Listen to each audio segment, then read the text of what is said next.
आज page number 38 से start करने जा रहे हैं। Chapter 5 MCQs on the financial management, cash flow analysis हम करेंगे। कैश का फ्लो कैसे होता है उसको एनालाइज करने हमने। Cash flow statement provides information किस बात की, is of A cash budget, provides the basis for the financial planning, is independent of the financial statements या फिर supplements the profit and loss account and balance sheet.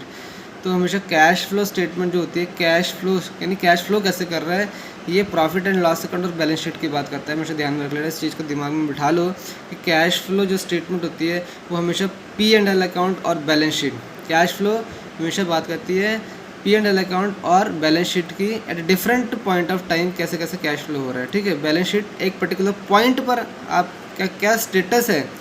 ठीक है, balance sheet मतलब assets और liabilities एक particular point पर कैसे है, और दूसरे पॉइंट पे भी चेक किया बैलेंस शीट को, दो जगह डिफरेंट पॉइंट्स पे, तो वो कैश फ्लो की पता लग रहा है कि कैसा कैश फ्लो कर रहे हैं, तो एनालाइज कर रहे हैं। तो cash flow statement P and L account को भी देखता है और बैलेंस शीट को देखता है, तो उनको दोनों को सप्लीमेंट करता है। सप्लीमेंट से profit and loss account and balance sheet. ठीक है, चलो आगे चलो। Cash receipts from disposal of fixed asset is treated as, cash receipt चाहिए हमारे पास। ठीक है, from the disposal of fixed asset, fixed asset हमने डिस्पोज कर दिए तो वो उससे कैसे ट्रीट करेंगे। Cash inflow from the investing activity, investing activity है, कैश इनफ्लो है तो कैश इनफ्लो ही हो गया, जब डिस्पोज करें तो पैसा आ ही रहा है, तो cash inflow from investing activity है। क्या इन्वेस्ट कर रहे हैं कहीं पर नहीं, क्या इन्वेस्ट कर रहे हैं क्या इसको हम। Cash receipt from the disposal of the fixed asset, invest कर रहे हैं कहीं पर, आगे आ जाओ। Cash inflow from the finance कर रहे हैं किसी चीज़ को नहीं, मतलब फाइनेंसिंग एक्टिविटी कर रहे हैं कि जहाँ से हमें कुछ इंटरेस्ट वगैरह आ रहा है नहीं। Cash inflow from the operating activity है क्या, कुछ ऑपरेशन किया हमने वहाँ से नहीं। Cash inflow from the extra ordinary item थी क्या, उसकी हमें आ रही है नहीं। तो ये बेसिकली इसका सही आंसर ए है, cash inflow from the investing activity. ठीक है, हमने इन्वेस्ट कर दिया उस फिक्स्ड एसेट से, मानते हैं डिस्पोज तो कर दिया लेकिन हमने इन्वेस्ट कर दिया उसको कहीं पर। ठीक है, तो ये इसको इन्वेस्टिंग की तरह ट्रीट करते हैं कि जब भी हम डिस्पोज करते हैं तो कैश इनफ्लो फ्रॉम दी हम मानते हैं कि वो हम इन्वेस्ट कर रहे हैं पैसे को, इन्वेस्टिंग एक्टिविटी। समझ गए, इसको ज़्यादा दिमाग मत लगाओ, बस इतना सोचो। कैश रिसिप्ट जब भी आती है, जब भी डिस्पोजल करते हैं तो हम समझते हैं कि वो इन्वेस्ट कर रहे हैं हम पैसे को। ठीक है, फ्रॉम इन्वेस्टिंग एक्टिविटी मानते हैं। आगे आज third, one of the following is not treated as the cash equivalent, किसके कैश के इक्विवेलेंट नहीं है। Treasury bill, public deposit, commercial paper या सर्टिफिकेट ऑफ डिपॉजिट। तो उसका सही आंसर है पब्लिक डिपॉजिट। बाकी सभी कैश इक्विवेलेंट हैं, ट्रेजरी बिल भी, कमर्शियल पेपर भी, सर्टिफिकेट ऑफ डिपॉजिट भी, लेकिन पब्लिक डिपॉजिट नहीं। ये देखो, कैश जो कैश इक्विवेलेंट में लीगल टेंडर आ सकते हैं, बिल्स आ सकते हैं, कॉइन्स आ सकते हैं, चेक्स आ सकते हैं, cheques received but not deposited की बात होती है, नॉट डिपॉजिट नहीं होनी चाहिए, रिसीव्ड की बात होती है। And checking and saving account. Cash equivalents are any short term investment securities with maturity period of 90 days और लेस। ठीक है, जब भी डिपॉजिट की बात होती है, यहाँ पर पब्लिक डिपॉजिट की बात होती है, तो वो लॉन्ग टर्म के लिए हम मान के चलते हैं। ठीक है, तो लॉन्ग टर्म है तो ये कभी भी कैश इक्विवेलेंट में नहीं आता। Public deposit is always long term मान के चलो, ये कैश इक्विवेलेंट नहीं होता है। थर्ड का बी, समझ गए, public deposit long term, it is not cash equivalent. Fourth पे आ जाओ, अनरियलाइज्ड गेन्स एंड लॉसेज, जो रियलाइज नहीं हुआ है, unrealised gains and losses arising the foreign exchange are, foreign exchange में जो होते हैं क्या होते हैं, क्या वो cash flow from the investing activities है, क्या वो cash flow from the financing activities है, क्या वो not treated as a cash flow, या फिर नन ऑफ द अबव। तो बेटा जब भी अनरियलाइज, जब रियलाइज ही नहीं हुआ है तो कैश फ्लो ही नहीं है वो, समझ गए। रियलाइज होता है तब की बात होती है, जब तक वो अनरियलाइज्ड है तब तक वो not treated as the cash flow. तो सही सी इसका सही आंसर आना है। तो नॉट ट्रीटेड, अनरियलाइज मतलब not treated as a cash flow, समझ गई बात, सिंपल सी बात, सिंपल फंडा। फिफ्थ पे आ जाओ, कॉमन सेंस। फिफ्थ पे आ जाओ, cash flow arising from the transactions in the foreign security, foreign currency में, sorry foreign security, foreign currency में हमने ट्रांजैक्शन की और उससे कैश फ्लो हुआ हमारा, मतलब फॉरेक्स में हमें फ़ायदा हो गया। शुड बी बाय अप्लाइंग, फ़ायदा भी हो सकता है, कैश इनफ्लो है तो फ़ायदा है। तो it should be applying the exchange rate prevailing, कौन से एक्सचेंज रेट की बात हो रही है, at the average rate of exchange की बात हो रही है, at the lowest exchange rate की बात, रेट इन द ईयर की बात हो रही है, at the reporting date of cash flow statement जो होता है उसकी बात होती है, या फिर at the rate prevailing in the date of transaction की बात हो रही है। तो बेटा यहाँ पर जब भी बात करेंगे एक्सचेंज रेट, कैश फ्लो की बात हो रही है, कैश फ्लो देख लेना, कैश फ्लो की बात हो रही है ट्रांजैक्शन फॉरेन करेंसी। तो एक्सचेंज रेट की जब बात होती है किस दिन को कैश फ्लो हुआ, तो वो बात करते हैं at the reporting date of cash flow statement, at the reporting date of cash flow statement की बात होती है। C is the correct answer. ठीक है, तो ये एक्चुअल में कैश फ्लो अराइज हुआ नहीं हुआ, बट जिस रिपोर्टिंग डेट को कर रहे हैं उस दिन क्या चल रहा है, क्योंकि हम तो सिर्फ रिपोर्ट ही कर रहे हैं ना, हम तो रिपोर्ट कर रहे हैं। तो एक्सचेंज रेट जिसको प्रवेल करेगा यानी at the reporting date of cash flow statement, वो हम लेंगे, समझ गए, क्योंकि ये बहुत ही डायनेमिक रहता है, चेंज होता रहता है। जब हम रिपोर्ट करेंगे उस दिन का हम ले लेंगे कि आज के दिन के हिसाब से ये कैश इनफ्लो है या आउटफ्लो है, जो भी है हम देख लेंगे। ठीक है, 6 पे आ जाओ। The payments relating to capitalized research and development costs are treated as cash flows from, ध्यान से पढ़ो, the payments हम पेमेंट कर रहे हैं किसी को relating to capitalized research and development cost, ठीक है, are treated as cash flow from। तो वो कहाँ से करते हैं, जब रिसर्च एंड डेवलपमेंट के लिए पूरा भारी भरकम पैसा दे रहे हैं, पेमेंट कर रहे हैं, तो वो कैसा कैश फ्लो है, फाइनेंसिंग एक्टिविटी हो रही है, इन्वेस्टिंग एक्टिविटी हो रही है, ऑपरेटिंग एक्टिविटी हो रही है, नन ऑफ द अबव। तो बेटा ये तो चीज़ें एक इन्वेस्ट कर रहे हैं हम उसके अंदर के रिसर्च एंड डेवलपमेंट के लिए, ये कोई ऑपरेशन नहीं कर रहे हैं हम जिससे हमें कोई इनफ्लो आने वाला है। ये तो हम सिर्फ इन्वेस्ट कर रहे हैं पैसे को अपने कि ये हमारे काम आएगा, रिसर्च एंड डेवलपमेंट के लिए हमने ये लगाया है, और जब भी कुछ आएगा तो हम R&D यहाँ पर एक्टिविटी करेंगे। तो ये इन्वेस्टिंग एक्टिविटी होती है।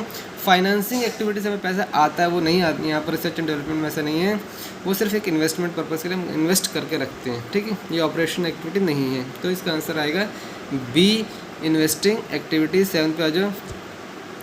One of the following is considered cash transaction, कौन सी कंसिडर होगी, conversion of debt into equity, debt को इक्विटी में बना दिया, तो क्या ये एक कैश ट्रांजेक्शन है, नहीं, इसमें क्या ट्रांजेक्शन होगी, कैश कुछ भी नहीं हुआ।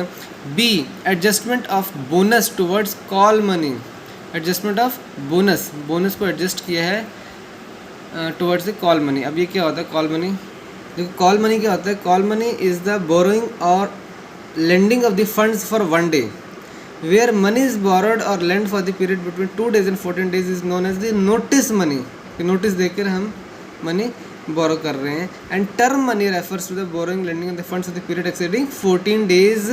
ठीक है, तो समझ के बात को, अगर एक दिन की बात होती है तो एक दिन के लिए हम बोरो कर रहे हैं तो कॉल मनी कहते हैं, 2 से 14 दिनों के लिए करते हैं तो उसे नोटिस मनी कहते हैं, और 14 दिनों से ज़्यादा कहते हैं तो उसको क्या कहते हैं, हम टर्म मनी कहते हैं टर्म प्लान ले लो भैया, 1 साल का 2 साल का होता है वो, तो टर्म मनी कहते हैं। अगर 14 दिन से ज़्यादा है, 2 से 14 दिन के लिए कहते हैं, उसको नोटिस देकर हमने ये मनी बोरो कर रहे हैं, और एक दिन की बात होती है तो कॉल मनी, जस्ट कॉल करते हैं कॉल मनी।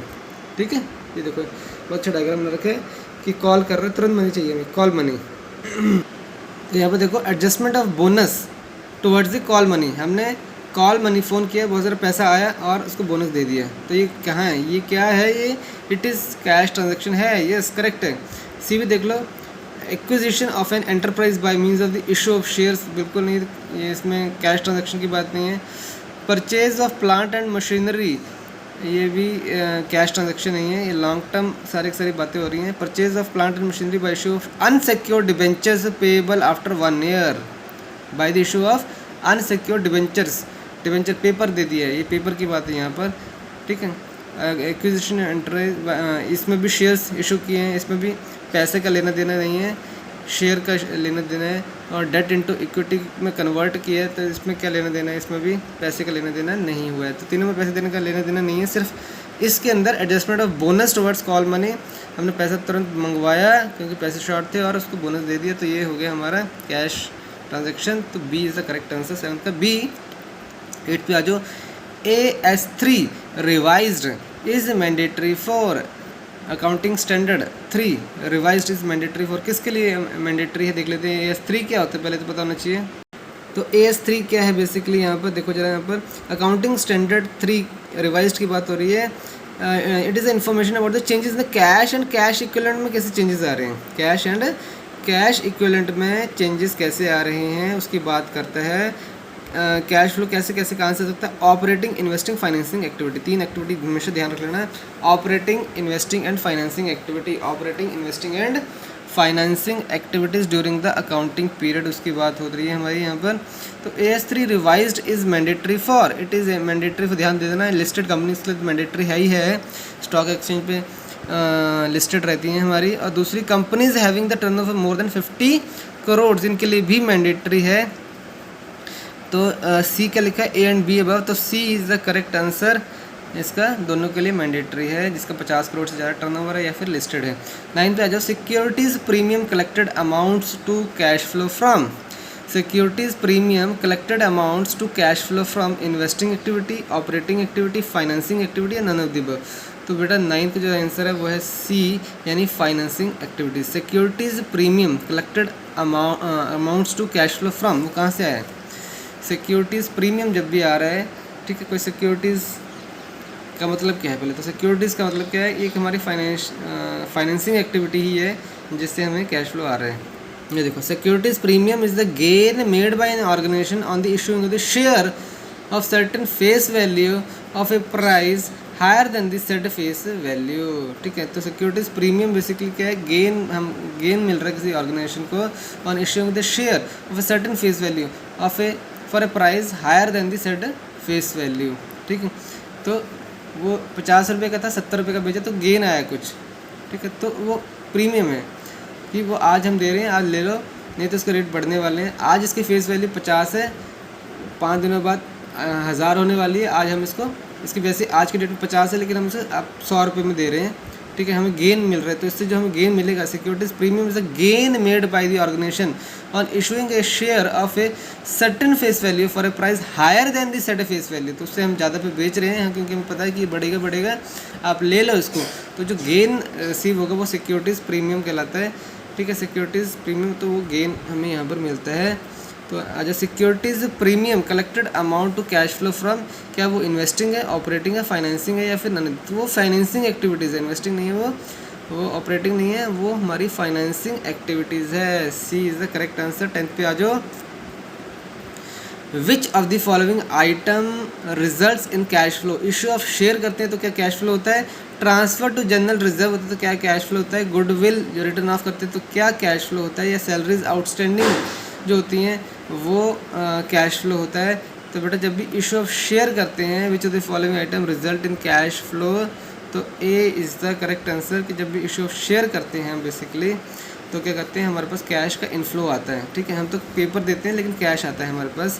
तो विच of the following items result in the cash flow, issue of shares, goodwill नहीं है, सैलरीज आउटस्टैंडिंग लिख दिया है यहाँ पर, सैलरीज आउटस्टैंडिंग है तो आउटस्टैंडिंग सैलरीज में क्या कैश फ्लो हो गया, वो तो हमें पेमेंट करना है, किया नहीं है। गुडविल्स रिटर्न ऑफ, गुडविल ख़त्म कर दिया तो क्या इसमें कैश फ्लो हो गया, कुछ भी नहीं है। गुडविल को कैश फ्लो में कन्वर्ट ही नहीं किया, मतलब कैश में कन्वर्ट कर सकते थे, क्या नहीं है, नहीं हुआ है। ट्रांसफ़र टू जनरल रिजर्व कर दिया, तो ट्रांसफ़र मतलब वहाँ पर सिर्फ अंदर ही बुक एडजस्टमेंट ही हुआ है, इसमें कुछ भी आपने कैश फ्लो नहीं हुआ। इशू ऑफ शेयर्स जब भी करेंगे तो कैश इनफ्लो आएगा, तो वो कैश फ्लो। 10th का ए is the correct answer. 11th पे आ जाओ, which of the following is not a cash inflow, जो भी कैश इनफ्लो नहीं है। Purchase of a fixed asset, जब भी परचेज करने कोई फिक्स्ड एसेट को तो क्या करते हैं हम, पेमेंट करते हैं, कैश आउटफ्लो होता है हमारा, ठीक है। तो A is not a cash inflow, it is cash outflow. B करते हैं, sale of fixed asset, sell करते हैं किसी चीज़ का फिक्स्ड एसेट का तो क्या होता है, कैश हमारे पास आता है, कैश इनफ्लो, करेक्ट है। इशू ऑफ डिबेंचर इशू करते हैं तो कैश भी हमारे पास आता है क्योंकि पेपर देते हैं और कैश लेते हैं। और डी क्या है, cash from the business operation, cash business operation करेंगे तो कैश हमारे पास आता है, कैश इनफ्लो होता है। सारे इनफ्लो हैं, एक जो है आउटफ्लो है। ए is not a cash inflow, it is outflow. तो 11th का ए is the right answer. 12th पे आ जाओ, cash flow statement is mandatory in, cash flow जो स्टेटमेंट है वो मैंडेटरी कब होती है, ऑल स्टॉक कंपनीज के लिए मैंडेटरी है, ऑल लिस्टेड कंपनीज के लिए मैंडेटरी है, लिस्टेड के लिए तो है ही है, ऑल कमर्शियल कंपनीज के लिए, कमर्शियल के लिए नहीं है। Cash flow statement listed companies के लिए मैंडेटरी होती है। B is the correct answer. D भी देख लो पहले, all commercial and industrial business whose turnover for the accounting period is 25 crore. तो यहाँ पर लिस्टेड कंपनीज की बात होती है और 50 करोड़ से ऊपर की बात होती है, शायद एक बार हमने अभी पढ़ा था 50 करोड़, यस।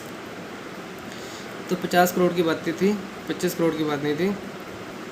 आगे आ जाओ 13 पर, विच of the following does not affect the cash flow proposals. ठीक है, कैश फ्लो प्रपोजल के लोग को कौन इफेक्ट नहीं करेगा? सैलवेज वैल्यू इफेक्ट नहीं करेगा, डेप्रिसिएशन अमाउंट इफेक्ट नहीं करेगा, टैक्स रेट चेंज होता है तो फ़र्क नहीं पड़ेगा, मेथड ऑफ प्रोजेक्ट फाइनेंसिंग से फ़र्क नहीं पड़ेगा। तो cash flow proposal which of the following does not affect the cash flow proposal. तो बेटा इसका सही आंसर जो है वो है डी, यानी method of project financing. Salvage value से कैश फ्लो प्रपोजल पे फ़र्क पड़ेगा, डेप्रिसिएशन अमाउंट से कैश फ्लो पर फ़र्क पड़ेगा, और टैक्स रेट चेंज होता है तब भी कैश फ्लो पे फ़र्क पड़ेगा। लेकिन मेथड ऑफ प्रोजेक्ट फाइनेंसिंग, कैसे प्रोजेक्ट को फाइनेंस करना है उसका मेथड हम चूज़ कर रहे हैं, सिर्फ उससे कैश फ्लो पे कोई फ़र्क नहीं पड़ने वाला है। कैश फ्लो से मेथड ऑफ प्रोजेक्ट फाइनेंसिंग से मेथड कोई भी यूज़ करो, ठीक है, उस पर कैश फ्लो का फ़र्क नहीं पड़ेगा उस चीज़ से। Does not affect the cash flows proposal. ठीक है, डी आ गया। 14 पे आ जाओ, cash inflow from a project include, cash inflow आ रहा है from the project include tax shield of depreciation, after tax operating profit, raising of the funds, या D both A and B. तो cash inflow from a project, cash inflow हो रहा है तो raising of the fund, क्या C है? Raising of the fund मतलब cash inflow, raise of the fund कर रहे हैं, फंड हम रेज कर रहे हैं किसी प्रोजेक्ट के लिए, तो क्या रेजिंग ऑफ फंड है?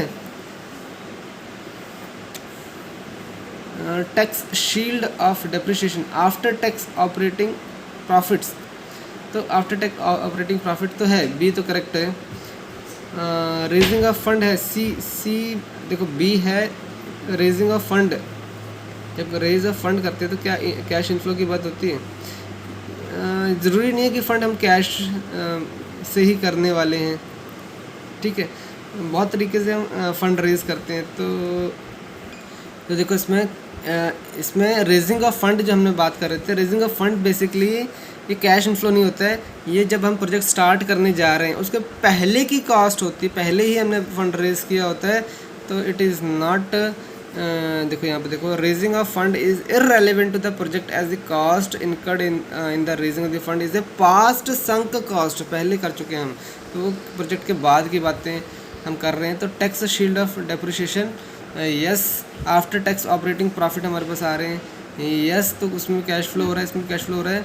Raising of fund sunk cost की बात है तो ये नहीं आएगा, both A and B is the correct answer, D is the correct answer. ठीक है, अब आ जाते हैं हम अपना अगले 15th क्वेश्चन पर। Depreciation is incorporated in cash flow because, depreciation को कैश फ्लो में क्यों इंक्लूड किया है? Because it is unavoidable, it is a cash flow, it reduces the tax liability that involves an outflow। तो basically इससे tax की liability हमारी कम होती है, बेसिकली यही हमारा मेन मकसद रहता है। तो C is the, it reduces the tax liability, therefore depreciation is incorporated in the cash flow. ठीक है, इससे हमारी टैक्स की लाइबिलिटी कम होती है, हम मानते हैं कि एसेट के लिए कम होती जा रही है।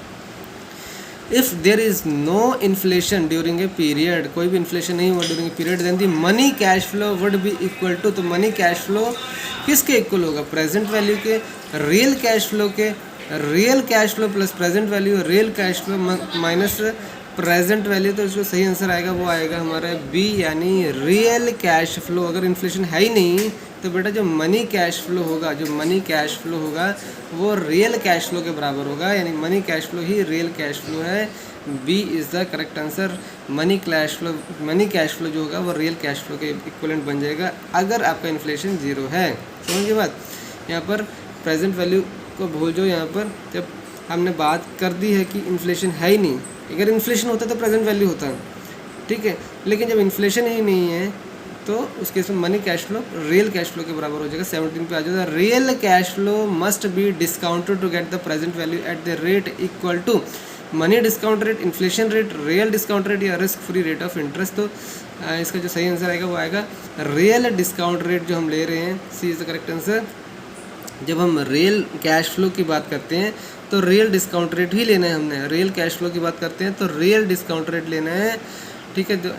प्रेजेंट वैल्यू डालने के लिए प्रेजेंट वैल्यू हमने क्या कहा था, कैसे निकालते हैं? Present value equal to future value divided 1 plus R raise to power n, और आर इक्वल टू डिस्काउंटेड है, नंबर ऑफ ईयर होता है।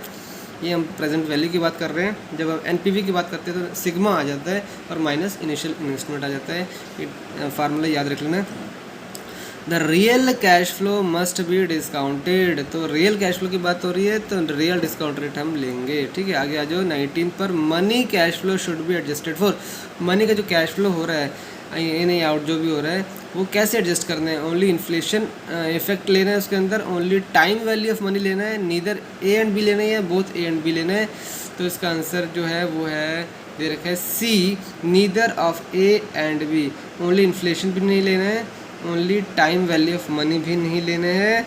Money cash flow should be adjusted for, तो इसका आंसर डी आना चाहिए मेरे ख्याल से। देख लेते हैं एक बार, ये क्वेश्चन नेट पर भी यही है कि मनी का जो कैश फ्लो होता है, मनी का कैश फ्लो हो रहा है वो एडजस्टमेंट होती है उसकी क्या इन्फ्लेशन बेसिस पर या टाइम वैल्यू के ऊपर या none of the and B या बोथ एंड बी। तो यहाँ दे रखा है कि मनी का कैश फ्लो जब भी होता है, मनी का कैश फ्लो, तो उसकी एडजस्टमेंट नहीं की जाती है none of inflation nor time value. ठीक है, तो मनी का कैश फ्लो हो रहा है तो उसके एडजस्टमेंट वो अभी इंस्टेंट है, उसका एडजस्टमेंट नहीं होगी। मनी का कैश फ्लो आ गया, कैश फ्लो आ गया मनी का जब, तो उसकी एडजस्टमेंट नहीं होती है। अगर फ्यूचर की बात करें तो उसकी एडजस्टमेंट हो सकती है, future value of the money, लेकिन मनी कैश फ्लो अभी जो हो रहा है इंस्टेंट हो रहा है उसकी एडजस्टमेंट नहीं होगी। ठीक है, तो यहाँ पर जिसका सही आंसर है वो भी यहाँ पर भी दे रखा है सी, यानी neither of A and B is the correct answer. Money cash flow की एडजस्टमेंट नहीं होगी। ट्रू और फॉल्स आ गया है, इसको हम छोड़ देंगे, ट्रू और फॉल्स को हम, फिल इन द ब्लैंक्स आ गया, छोड़ दो इसको। ऑब्जेक्टिव टाइप प्रॉब्लम्स आ गई हैं, इसको भी छोड़ देंगे। चैप्टर नंबर 6 से शुरू करेंगे तो पेज नंबर 43 तक हमारा ख़त्म है। अब हम चैप्टर 6 44 नंबर पेज से स्टार्ट करेंगे। Analysis of operating and financial leverages.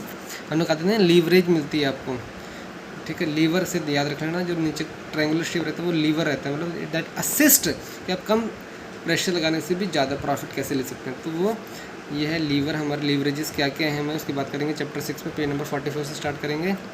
Okay, done.